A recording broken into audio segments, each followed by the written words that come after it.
Oh, hey, did not see you there. Welcome, everybody. It is a very special episode of James Cameron 101. We're welcoming back to the podcast Mr. Charles Pellegrino, of course, author of many books, but today's topic, we are zeroing in on the much anticipated, now that the book is out and the news and everything, surrounding Cameron, Ghosts of Hiroshima. We're going to be talking about it right now on the podcast. Let's roll the intro. Here is James Cameron. You never really get an opportunity. You take an opportunity. If you're going to do something, you have to do it all the way, and you have to just put it before all other things.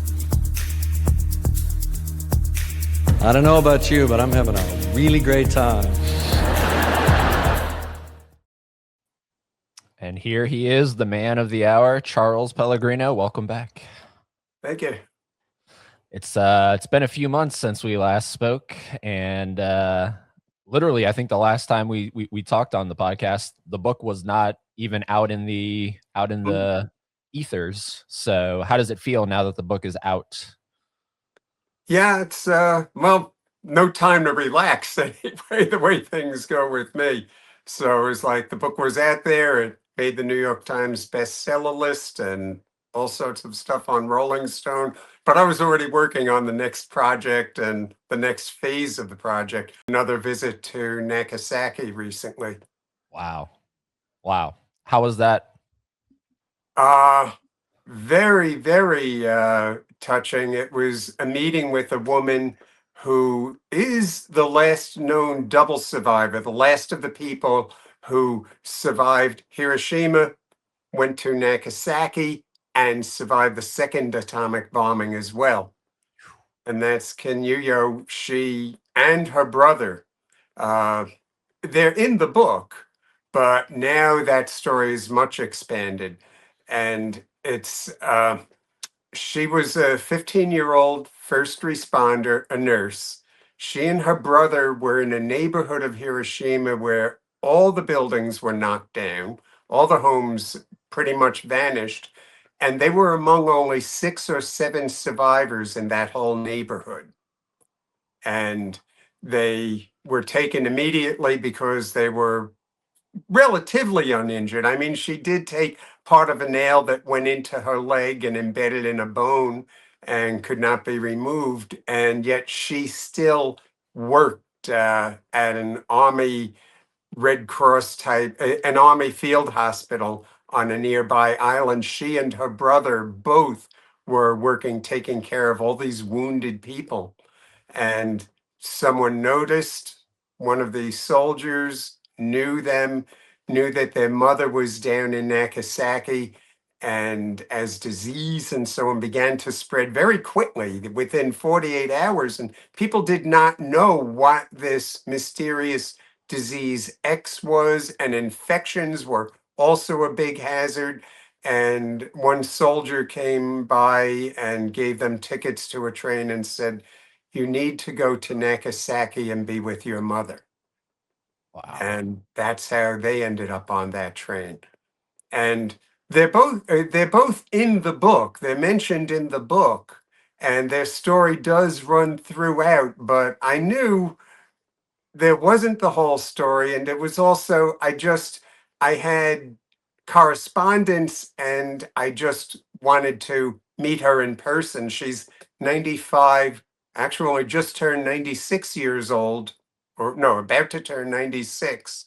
And I really wanted just the honor of meeting her in person, even though at first she really was not wanting to talk more in detail about the story. And so I was fine with that. It was just the honor of finally meeting her, meeting Tsumo Yamaguchi's daughter again, meeting with some old friends again while I was there. And then something happened at a cemetery, and there was a kind of accidental connection.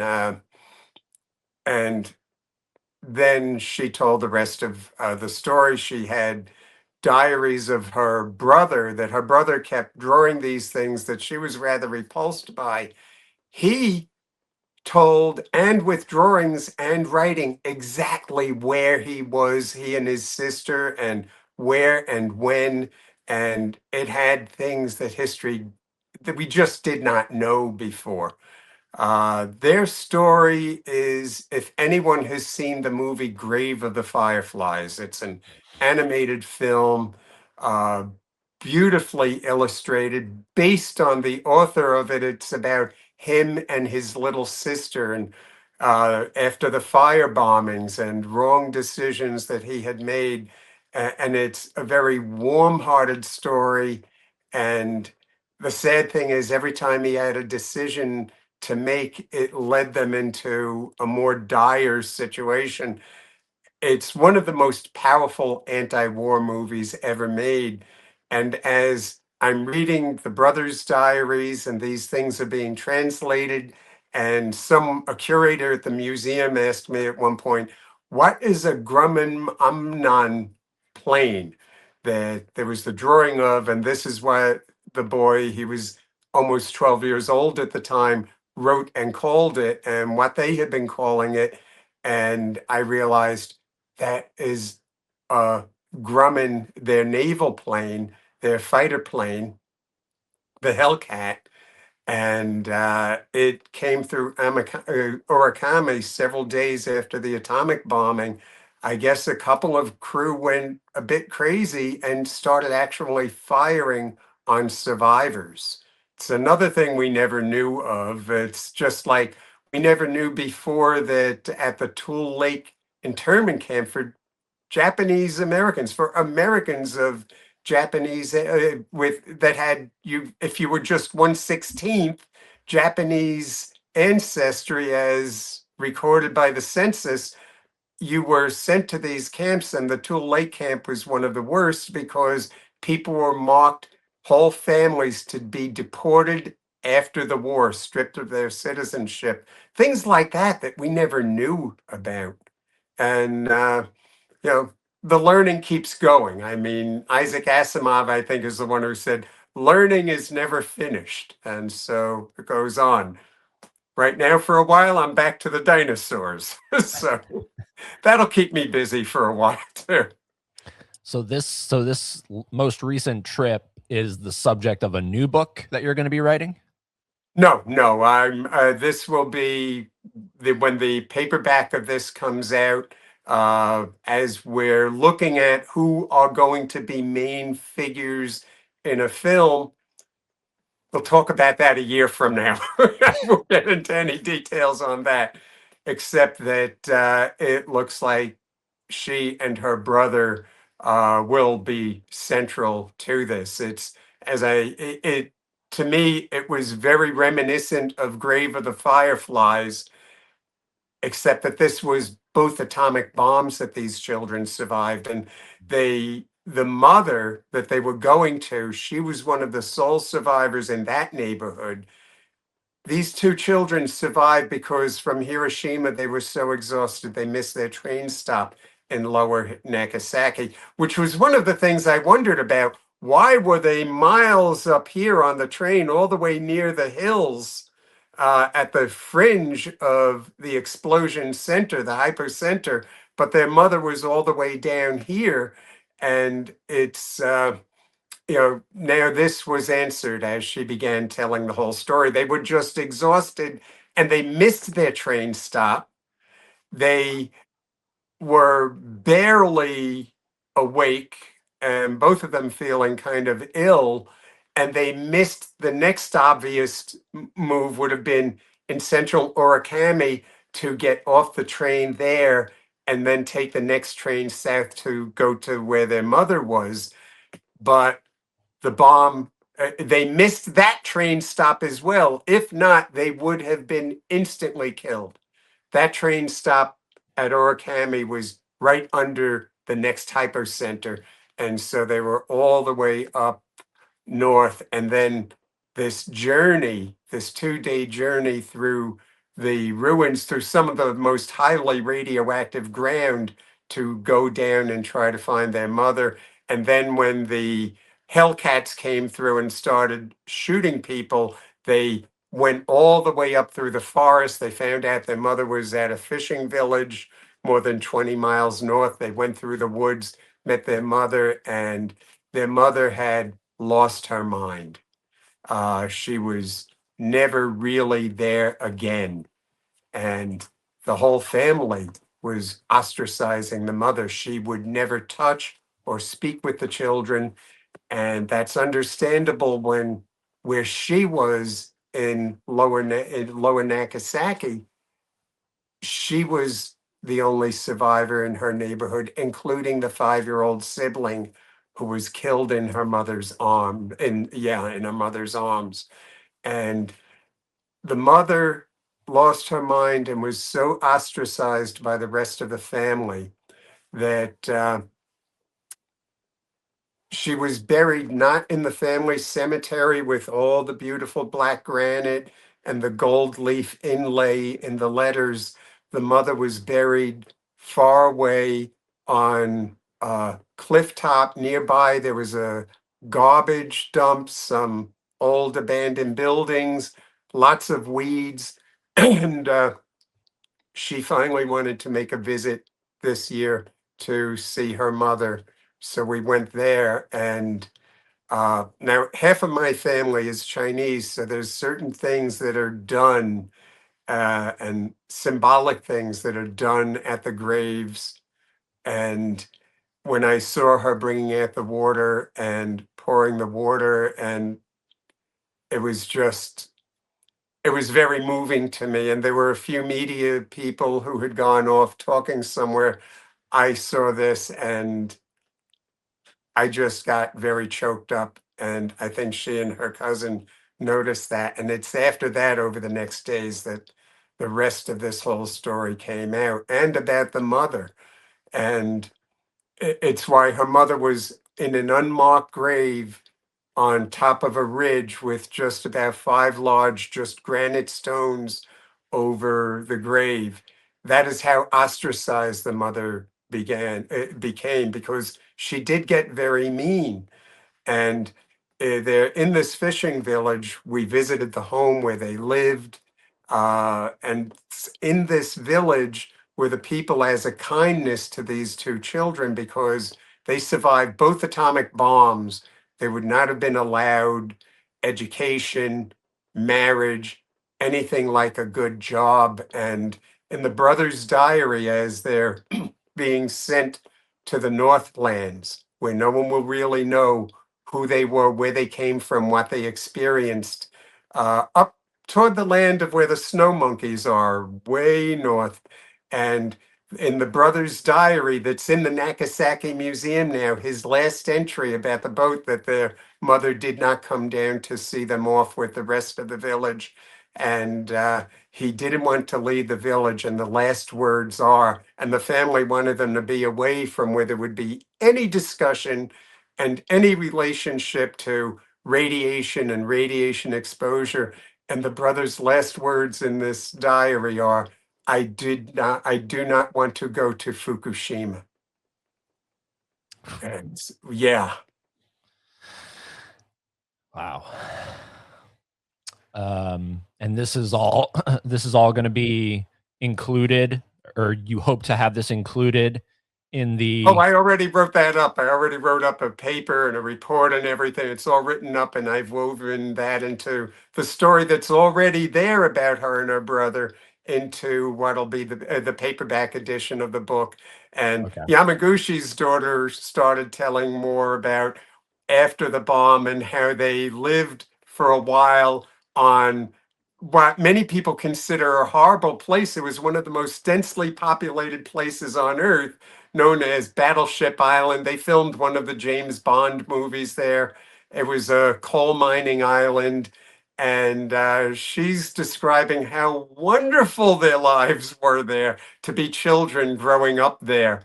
And her brother, who was constantly becoming ill with the radiation sickness. And Yamaguchi's daughter has now started an organization for the families of people who survived both atomic bombs, the double hibakusha.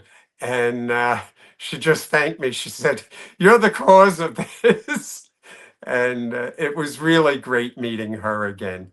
And having a meal at their home again and everything. And then, of course, pointing out that island, which I haven't visited yet, but when I go back, I want to visit that island with her.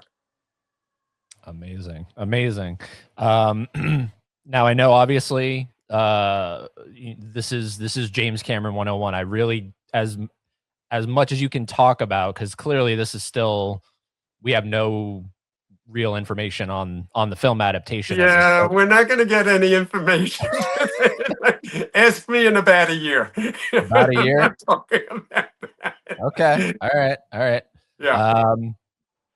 Well, then on that note, I did want to make sure I mentioned and asked you, have you seen Catherine Bigelow's film, A House of Dynamite? Oh, wow. Yes. And I thought the ending of it was, a lot of people were frustrated by the ending. Let's not do too many spoilers. I thought the ending was great. Yeah. And there's a book out. It's a novel, but it's very, very factually correct. Only one or two little points I had to nitpick, and they're nothing. What's it called? Nuclear War, a Scenario. I forget the author's name offhand. She's a very good writer.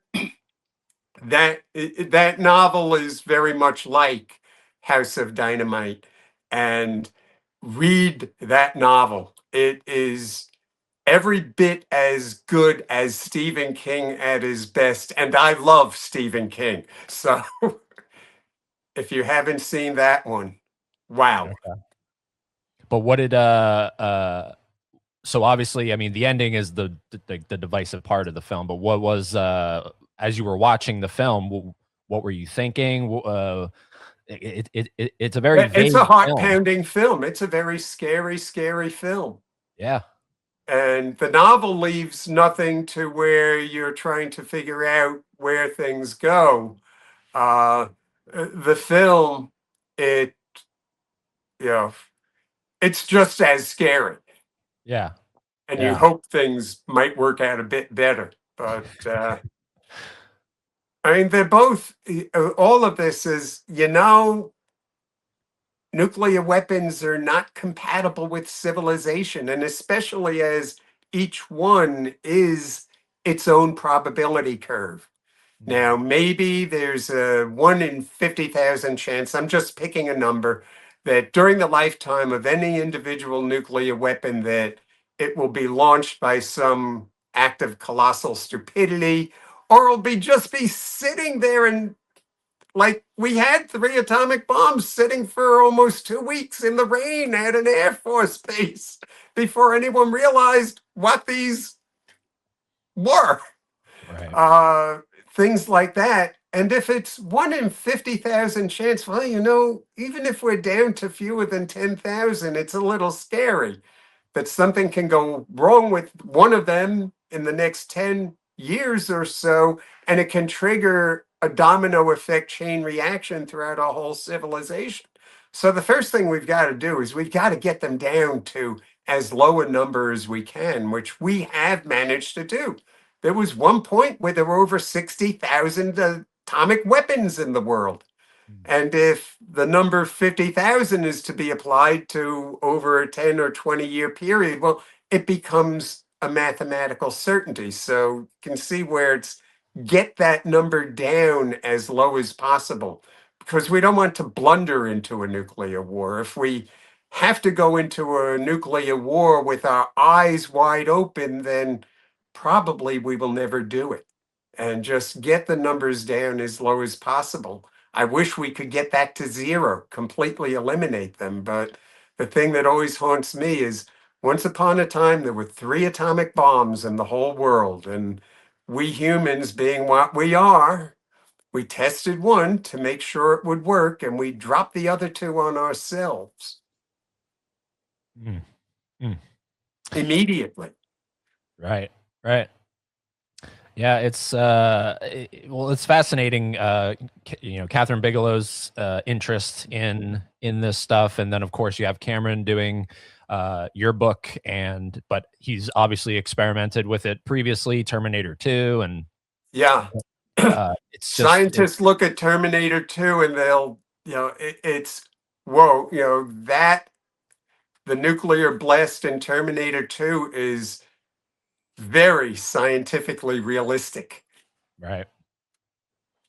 But from my understanding, and I'm not trying to get anything out of you here, I'm just speaking out. He's, to my understanding, the little bits I've heard about his adaptation of your book is it's going to be even like Terminator 2 on like steroids in terms of what is shown from the perspective of the people on the ground when that bomb goes off, which is, if it's anything like a House of Dynamite, it's just absolutely frightening what we could Yeah. potentially be seeing, And there's the kind of spiritual wreckage. What something such a widespread catastrophe occurring within seconds. Right. The mind, a lot of people very, very quickly lost their minds within minutes. It's, the wreckage of the human mind faced with these kinds of catastrophes. Only things like tornadoes and earthquakes kind of provide criteria for comparison, but really can't to what people went through during these nuclear explosions and afterward. Many, many people mentally did not survive it. Almost everyone has a cousin or a sibling who did something like walk in front of a train during the months afterward. The ones who lived into their older years, you notice certain things about them. Mainly, they devoted their lives to helping others. In one way or another, they picked up. It's a word that I use a lot, and it's in this family. It's become not just a word; it's a way of life. Omayeri, which in America translates roughly to the pay it forward principle. And the ones who survived into their 90s and so on, that seems to be what they adopted, and especially not sweating the small stuff. There was a woman who lost her husband in a catastrophe out at sea, and she lost her business over the years afterward, went through the depression, and she said to a friend of mine, a historian, she said, none of that stuff, that was all small stuff. It never affected me. It was not in any way comparable to losing the one man I knew I would love and who would love me for the rest of our lives. And he died young. And the depression, I didn't eat as well. I, went on the soup lines and everything, but that was acceptable. And she lived well into, I believe, well into her 90s. And she was very devoted to helping other people and helping other people's careers and so on. And it's just a common thing I see in people who somehow, even against terrible diseases, they live on and survive. They're helping others. They have something that they wake up to every day and do with enthusiasm. Walter Lord being an example. He kept Parkinson's disease at bay for, I think, almost 30 or 40 years. And he was active every day until just about the end. Arthur Clarke with post-polio syndrome. And look at Stephen Hawking.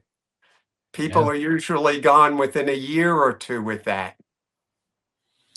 Now, when you go over to a place like Nagasaki, do you need a translator, or are you fluent in that language? I can hear some of it and pick up some things, but yeah, usually it's translate. And with the cell phones these days, you can look at what's written and get a pretty accurate translation now of the writing. Right. Yeah, that's exciting stuff. I'm looking forward to the paperback of this. Do we have an idea of when that'll be out? The paperback? I think that will be sometime probably in the summer. Okay. Yeah. Awesome. And there's the audiobook version of the hardcover that Martin Sheen narrated. Right. And Right. I've finally gotten around to listening to that, and I could see the part where where he was tearing up and his voice was, yeah. Did you have any say on Martin Sheen, or did you want someone else to narrate the book? Oh, no, no. When I heard it was him, I was, oh, wow. And it's just do it whatever way he wants.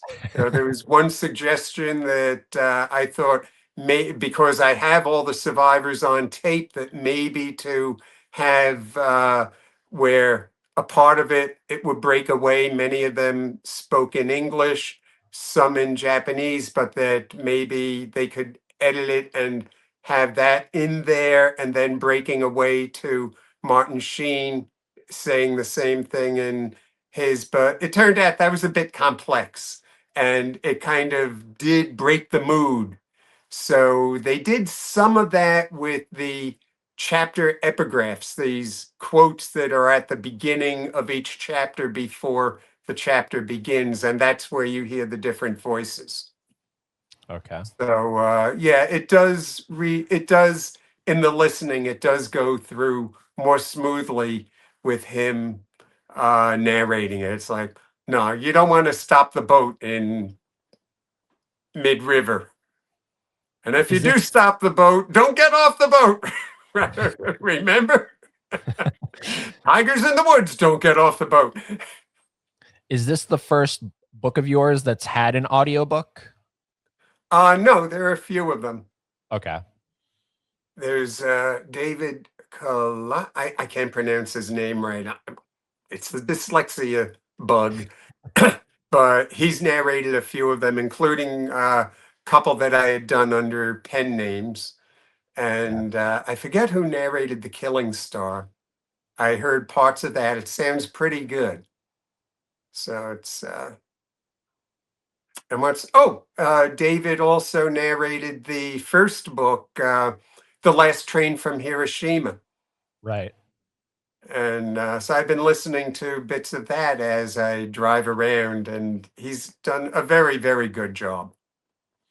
Yeah. See, when you were on last, I know we talked about those books, and what is, because I mean, I'm just going to be 100% honest here. I've focused in on Ghost of Hiroshima specifically for the Cameron connection. Is there any, I mean, there's definitely a relation between those books to Hell and Back.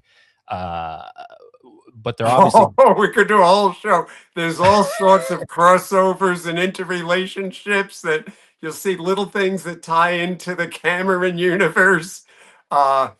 Arthur Clarke and Stephen King and I, we killed each other a few times.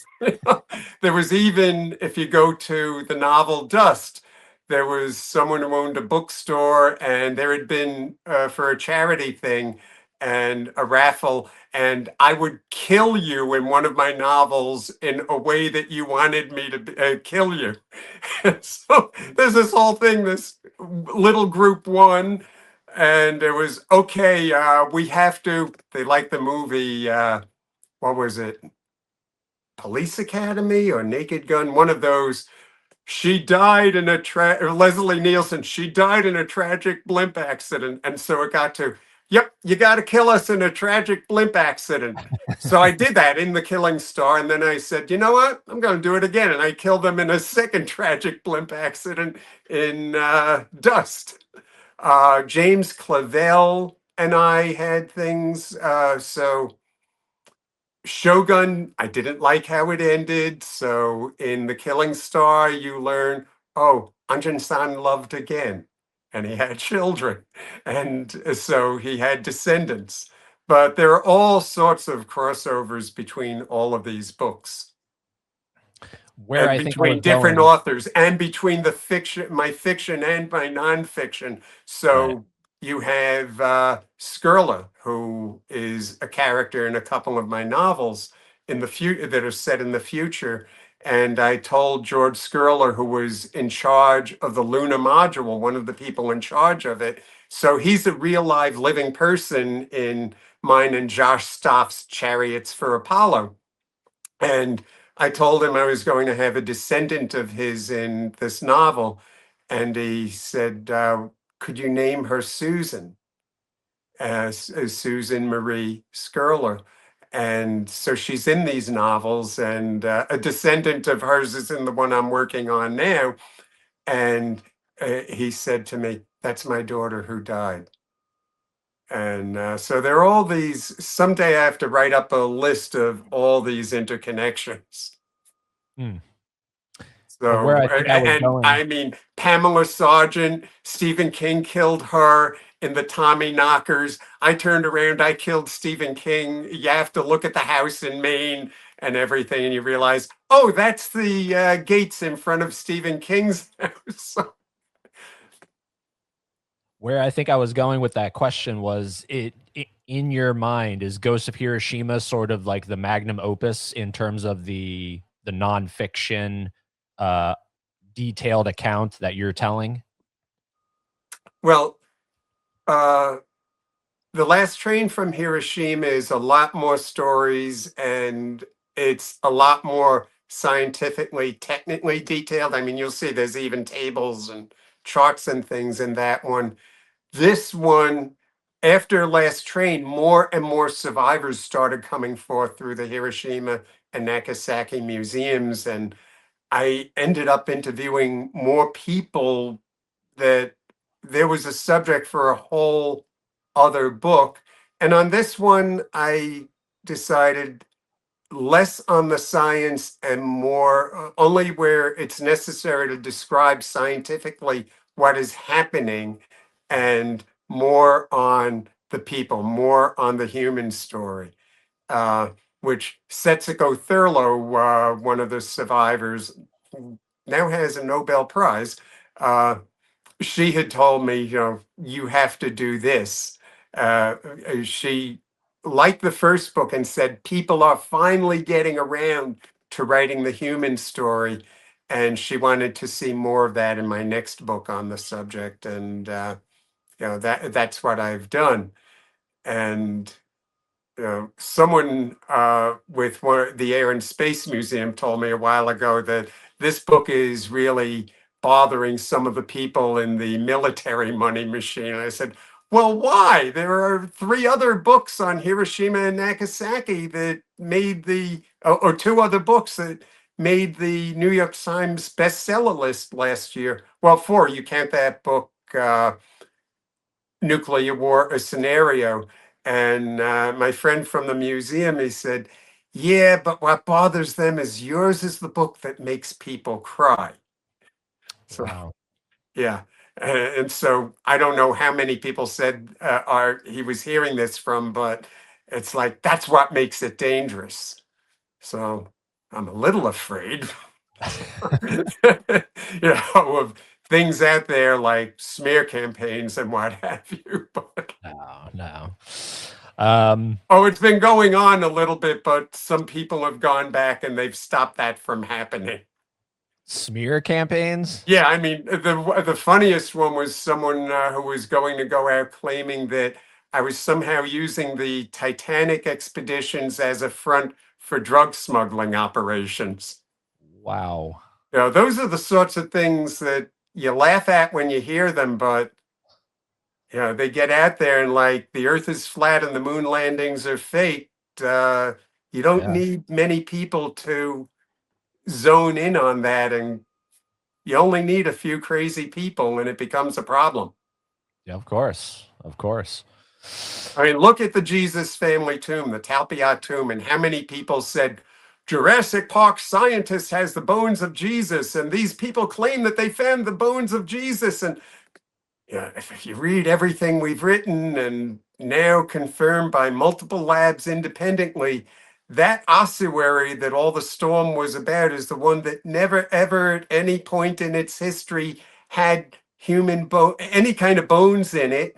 And the trace fibers were never in contact with the process of primary burial. What we found is we were being called anti-Christian and everything. And it's like, if you look and actually read what we're finding, read the lab reports and such, what we heathens and scientists found is exactly consistent with what people of faith say we ought to have found. In fact, one of the more interesting things about that particular ossuary, which is marked with a star and 3 crosses, and part of the inscription for Yeshua goes through a break that was already there in the ossuary. That's why the ossuary is undecorated, no rosette patterns engraved into it or anything. It was unfinished. And there's a passage that you find in one of the apocryphal gospels, the Gospel of Thomas, Didymos Judas Thomas, and it's also in Matthew, a variation on the same thing that reads basically, show me the stone that the stonecutter rejected. That is my cornerstone. And there, the living by that belief is actually there on that ossuary. So that moved me as someone who's as close to atheist as anyone can be and still call himself agnostic.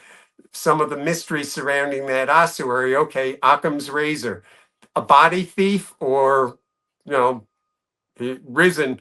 To me, it's okay. There was probably a body thief, and that contributed to why this prophet or wise man, why what he was saying became so widespread. So, no one knows for sure. In science, the best place to be is, I don't know.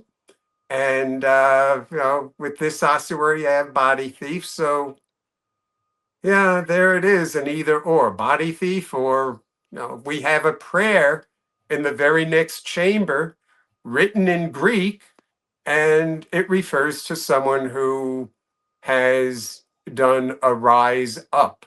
So these people definitely believed it.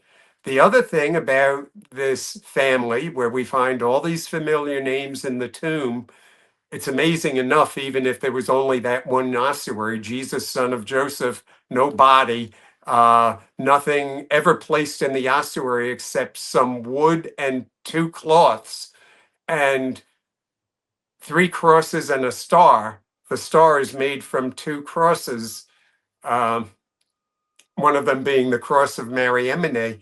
If there were nothing else, it'd be fascinating. But one of the things that tomb teaches is you've got inscriptions, and they're in Aramaic, they're in Latinized Aramaic, the name Maria, and in Greek.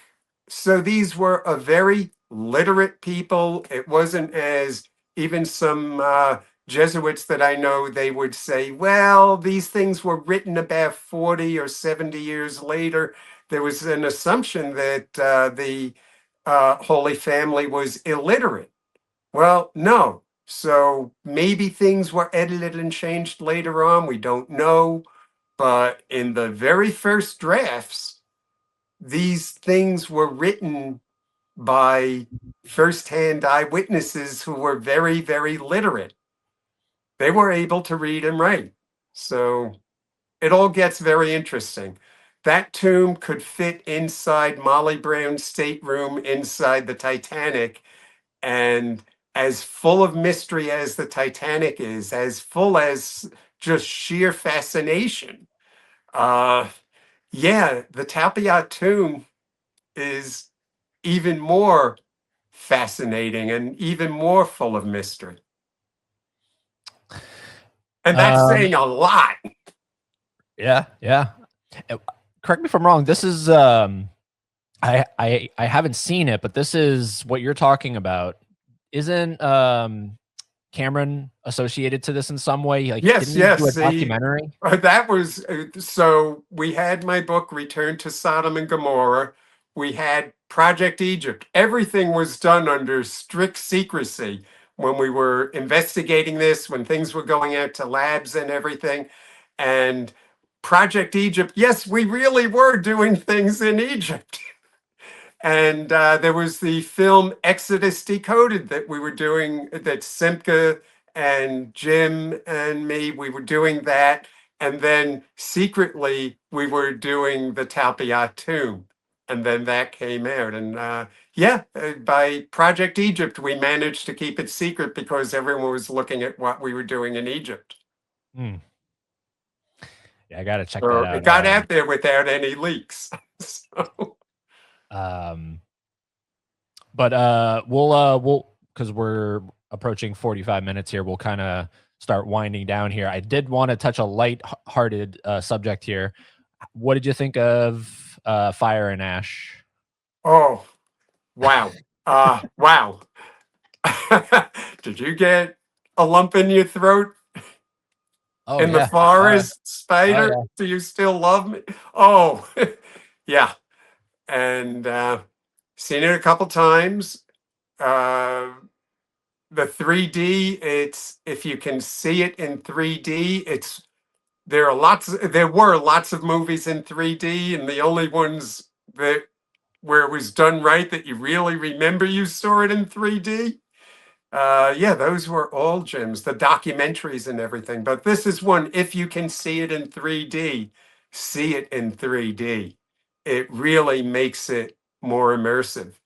I don't know about the theaters with the chairs that are rocking all over the place, and working with a lot of people who were on up in their 90s. It's like I go the very I don't like those myself, but I'll get my neck rattled around. It was just I wanted to, when no one's there and there's less chance of me catching a cold, and I'm not going to kill a friend of mine when we go to dinner by giving him a cold after he's survived Hiroshima, was in the CIA, got exposed to Agent Orange in Vietnam, got exposed to Ground Zero dust, was a business partner in real estate with Donald Trump. I mean, he's been exposed to everything, although the Trump stuff worked out for him. But except it was, don't let Mr. Trump know, his other business partner, Jonathan Ferchitta, that because it's in the 80s and there's all this anti-Japanese hatred going on. And yeah, and he said, don't let Mr. Trump know that your father was the guy who led the raid on Pearl Harbor. There's enough PTSD in this world. So, but I'm very careful not to catch a cold, and I have some elderly relatives and so on. So I don't want to kill Right. people. So I'll be alone in the theater with those chairs that rock and distract you a little bit from the movie. But definitely, if you have a chance to see it in 3D, wow. I mean, yeah. I mean, I'm a fan of all three of them. Right. But yeah, I can't even know if I can pick a favorite of the three. Okay. Because I know I know you've been credited as a consultant on the film. Did you work on Fire and Ash at all? On the animals, the zoology part, and also in my mapping out and working out the geology of Pandora. There's a whole section of Pandora with the recent volcanic eruptions. And I think he put it in there. If you keep looking at fjords, you might see Slotty Bospart, an Easter egg on the stones of one of the fjords on Pandora. Look closely. That's a throwback to the Hitchhiker's Guide to the Galaxy. Oh, nice. So, he designed all the fjords on Earth, but he got around. But the animals that you see, and then the in-between ones, and for the Pandorapedia, it was like, Charlie, we need sensible genus and species and everything. I said, if you want it to make sense, it has to make sense to me. I have to build a whole phylogenetic tree or bush of all these animals and their ancestry. And so that's there. You go down through genus, family, order, class. There's 3 kingdoms of life. So, yeah, there's a whole phylogenetic tree, and then there's this brilliant botanist who works with him. So there's a whole phylogenetic tree of all the plants as well. So it's amazing. Everything in there is based on science. So, under the proper conditions, you look at all this life and it's like, yeah, it could happen. And I mean, even you do know that there are indications of a gas giant around Alpha Centauri A. And it's in the habitable zone. And it's being confirmed more and more each passing month. And NASA said, well, they will name it Polyphemus rather than the number and everything it has now. And we know of no gas giants that don't have moons. So it could be. Oh, and the interesting thing about Alpha Centauri, it is one of the only stars within about 50 light years that is actually, it formed at the same time we did. Wow. Most stars are too young. You look up at the Big Dipper. All the central stars of the Big Dipper, dinosaurs were already walking on Earth when they formed. But Alpha Centauri A, it's identical to every bit of metal content, the ratios and everything to our solar system. We formed at the same time, probably not from the same cloud, but at the same time. Mm-hmm. And that's the thing. Most of the stars we look at, they're too young to have developed our kind of life. Some are older. We get into that whole question, are there civilizations looking around? You know what the most interesting place in the galaxy to look at would be? Us. The period you go through of about 2,000 years from Greco-Roman technology up to our nuclear adolescence, and then the question of whether or not we're going to survive it, there's nothing more interesting in the whole galaxy than that stage of a civilization's development. And it is such a brief period by the relation, by the way that rocks measure time, that it's probably happening only once in the whole galaxy right now. So what system would you want to just kind of sit in and look at? We're it.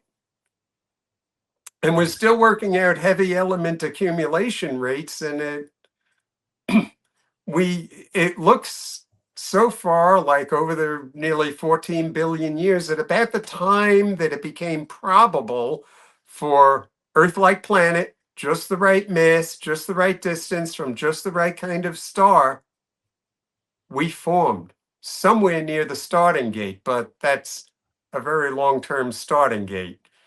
I mean, there could have been people, the civilizations survived that developed millions of years before us.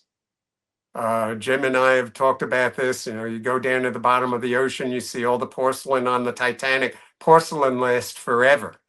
Every civilization will discover how to make porcelain. It's very good for toilets and other things, and lining your subways and such. Our subway porcelain will be there millions of years from now.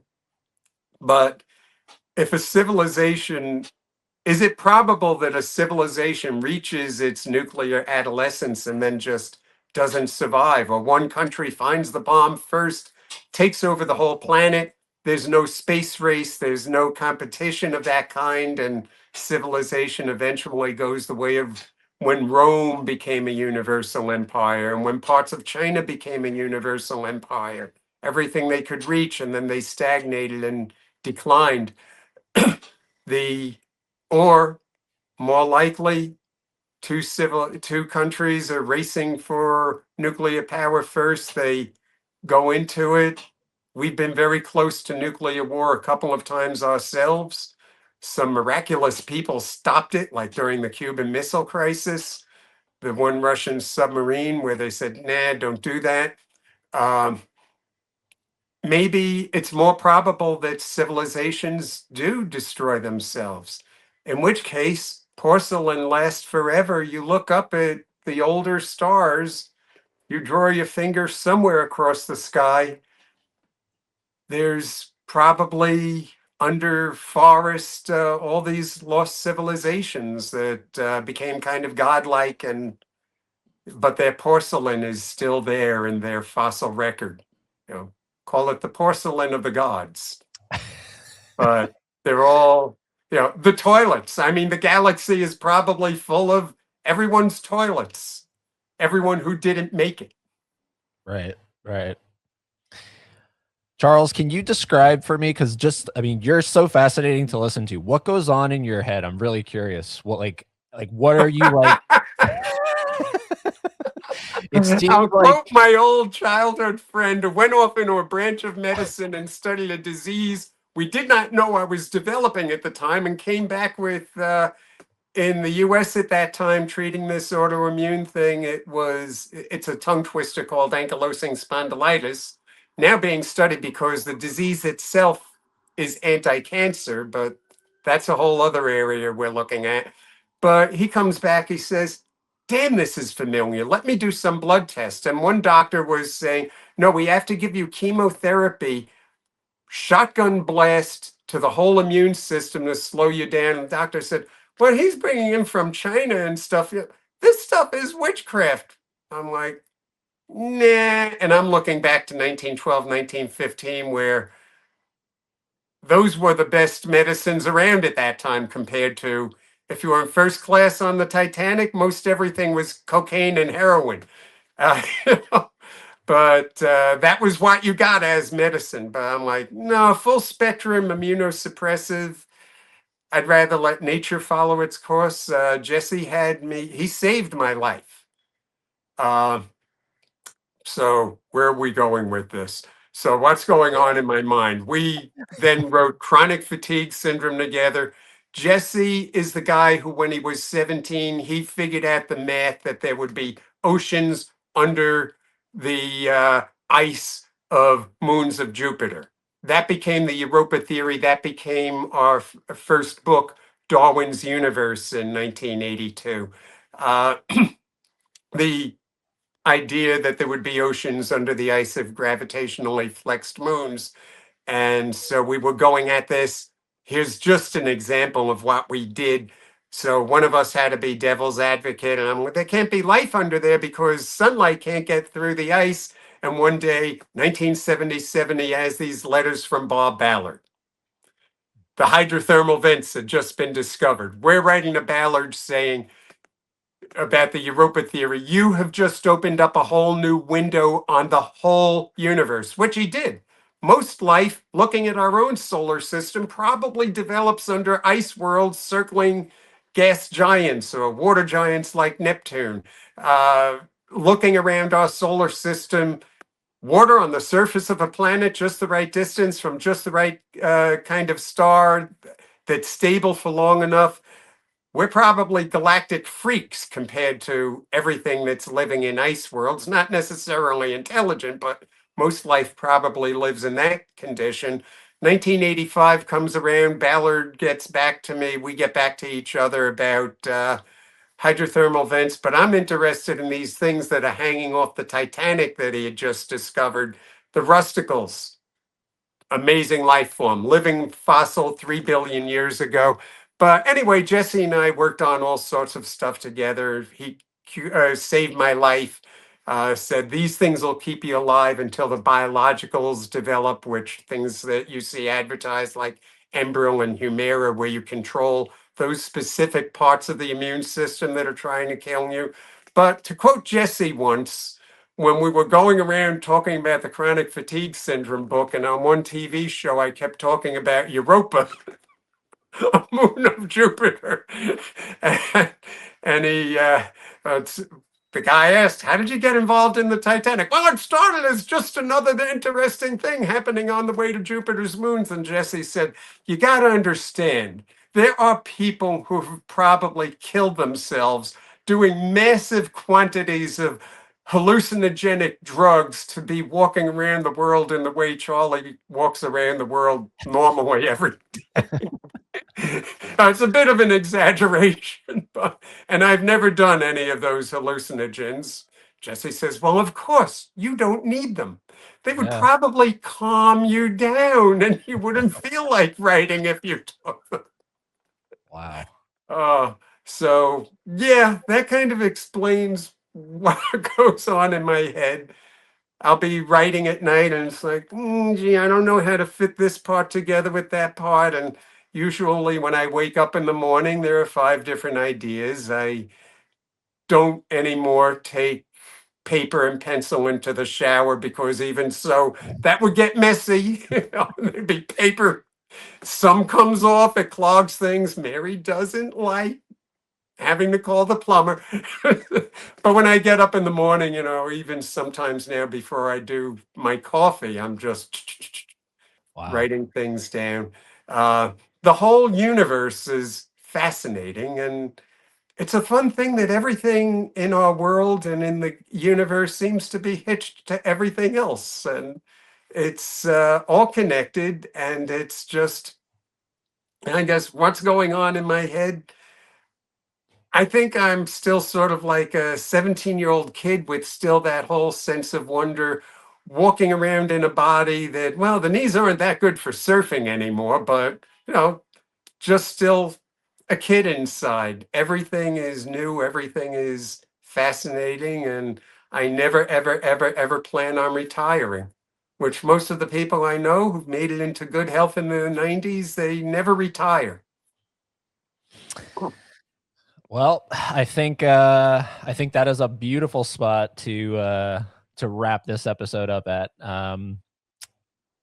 Like last time, I am endlessly fascinated listening to you.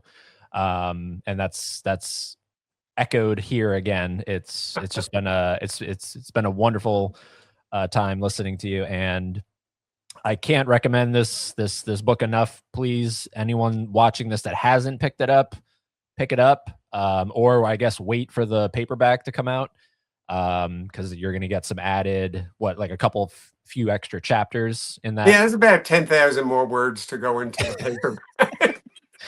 So I wanted to in June, and I'm saying, oh, can we put these in the book? And it's like they were just the guy in charge. He works very closely with Jim, and he's saying the film is supposed to be in the can, but he's filming new scenes now, and I don't know which of you I want to kill first. But no, we are not taking this book apart and expanding it when it's coming out in 4 weeks. right. So Amazing. So, yeah, he's very, very tolerant.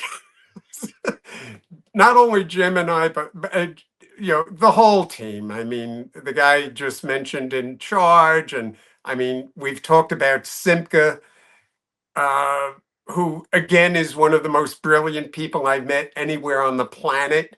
Jim's on that list, the top 20, and we somehow all, yeah. Jim kind of brings a lot of us together. I mean, he has a botanist that I could just listen to her. You hear how I can talk and never shut up. You have to do this to shut me up. And I could listen to her for 3 hours talking about the connections under the kauri trees that I used to study in New Zealand. And yeah, and she's typical of the type of people he brings in. I'll just sit there, shut up for a while, Charlie. I don't want to miss what she's going to say next. Simca, same thing.